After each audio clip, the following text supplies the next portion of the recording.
Hi, the purpose of this video is to demonstrate how to populate your first schema on your MySQL database.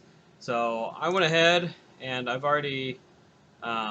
I've already loaded up um, my database. So I'm on Citrix, on ISU Citrix. I'm on MySQL Workbench within the Citrix environment, and I've connected to my cloud database.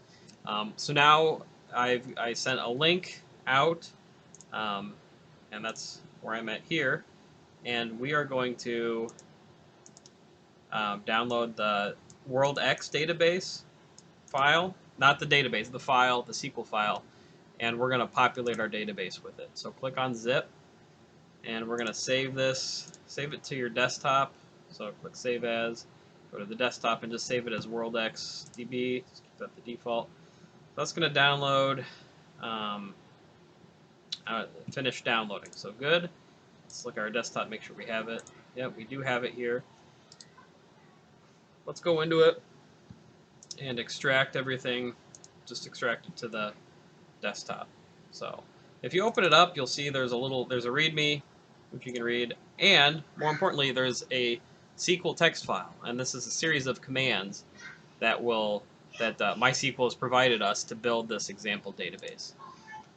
So we're going to go back into MySQL, and we're going to find that SQL file. We're going to go to Run File, Run SQL Script. We're going to find World XDB, open that up, and we're going to need to find that SQL text file, which is here. We're going to hit Open, and we're not going to change anything. We're going to default as our friend. We're going to run it, and you can see this is going to take a little bit. But this is a way of doing things where you can, if you create a small enough database that you can email a .SQL script, you can send somebody a copy of your schema with all the data in it, which is pretty cool.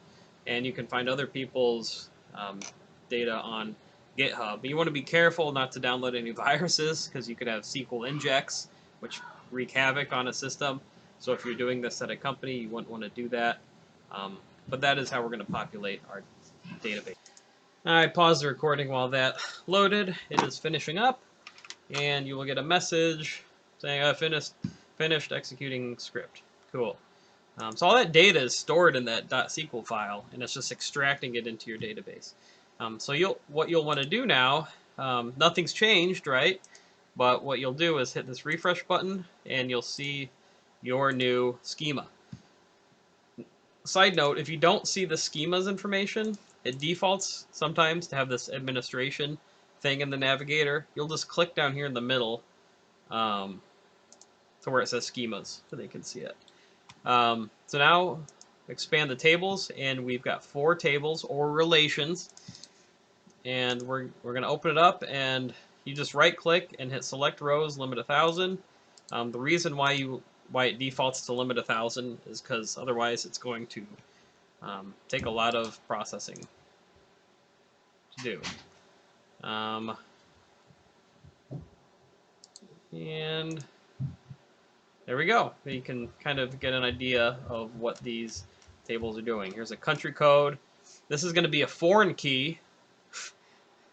It's kind of funny because we're talking about foreign countries. There's a joke there probably somewhere, but foreign key ties it to from country code to country. And I'll have questions for you to answer based on this relational data set.